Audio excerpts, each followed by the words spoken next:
Bienvenue à toi Kevin dans la correction de cet exercice.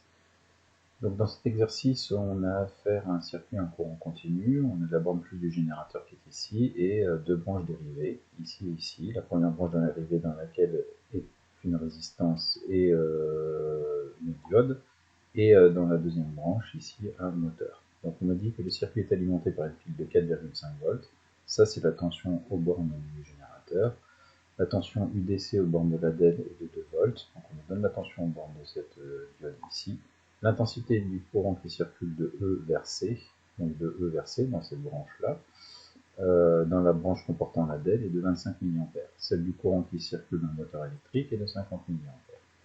Donc la première question qu'on me pose, c'est calculer la tension UED aux bornes du conducteur ohmique. Le conducteur ohmique, c'est lui. Voilà, UED. Alors la première des choses à faire, ça va être de faire un schéma en orientant correctement les flèches et en respectant les conventions et générateur et récepteur. La tension UAB ici est dirigée vers la lettre A. Elle correspond au potentiel de A moins le potentiel de B. L'intensité du courant va sortir, le courant va sortir de la borne positive. Donc on a bien la direction de l'intensité et la direction de la flèche qui sont dans le même sens. On va bien respecter la convention générateur. À l'inverse ici, on a la tension UED qui est dirigée vers la lettre E, c'est le potentiel de E moins le potentiel de D. Donc cette flèche est dirigée comme ceci, l'intensité va aller de E vers D, aller dans le sens opposé à la flèche de la tension, donc on est bien en convention récepteur. Donc on va utiliser pour répondre à cette question la loi des mailles. La loi des mailles, je te rappelle, une maille c'est une boucle ici, et la loi des mailles elle nous dit que dans une maille orientée, là dans le schéma elle est orientée dans le sens inverse des aiguilles d'une montre, la somme des tensions fléchées dans le sens du parcours de la maille est égale à la somme des tensions fléchées dans l'autre sens. Concrètement, ça me dit quoi? Ça me dit que si je tourne dans le sens inverse des aiguilles d'une montre, ben, je vais avoir UAB qui va avoir la même direction, donc je vais la compter positivement, plus UAB, moins UED, parce que je suis en sens inverse de la flèche ED, moins UDC, qui est égal à 0. Ça, c'est la loi des mailles quand je l'écris. Ce qui me permet d'en déduire UED, la tension aux bornes de ce conducteur ici, parce que GUAB, on me l'a fourni tout à l'heure, c'est 4,5 volts. J'ai UDC ici qui vaut 2 volts, donc la tension UED, ici, la tension UED, ben, si je résous cette équation-là, je me retrouve avec UED égale UAB moins UDC, 4,5 moins 2 égale 2,5 volts. On a aussi la tension, on pourrait aussi envisager cette fois des mailles un petit peu différemment, la tension UAB qui va être égale à UDC plus UED.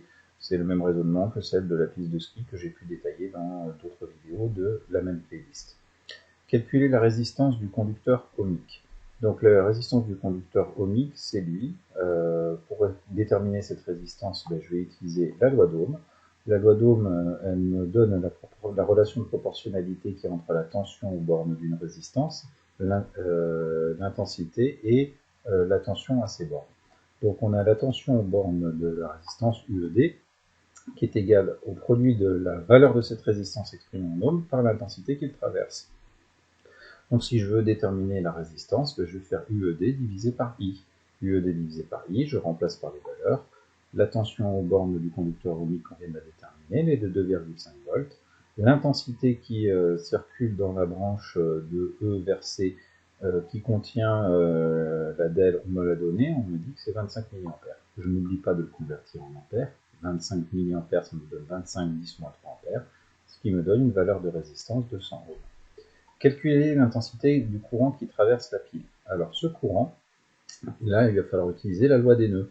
On me donne l'intensité I1, on me donne l'intensité I2, on a l'intensité I1 qui est de 25 mA, l'intensité I2 qui est de 50 mA.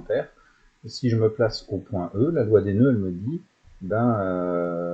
que I qui arrive au point E moins I1 parce qu'elle en part moins I2 est égal à 0. Où la somme des intensités qui arrivent est égale à la somme des intensités qui repartent, à savoir I qui arrive est égal à I1 plus I2, les deux intensités qui repartent. Donc là, en l'occurrence, en remplaçant les valeurs I1 et I2 par leurs valeurs, à savoir 25 et 50, je tombe sur 75 mA. Donc ça, c'est une application directe de la leçon. application de la loi des mailles, application de la loi des nœuds et application de la loi d'Ohm pour la question 2. Voilà, bah écoute, j'espère que cette vidéo t'aura aidé et je te dis à très bientôt dans une prochaine vidéo sur la chaîne.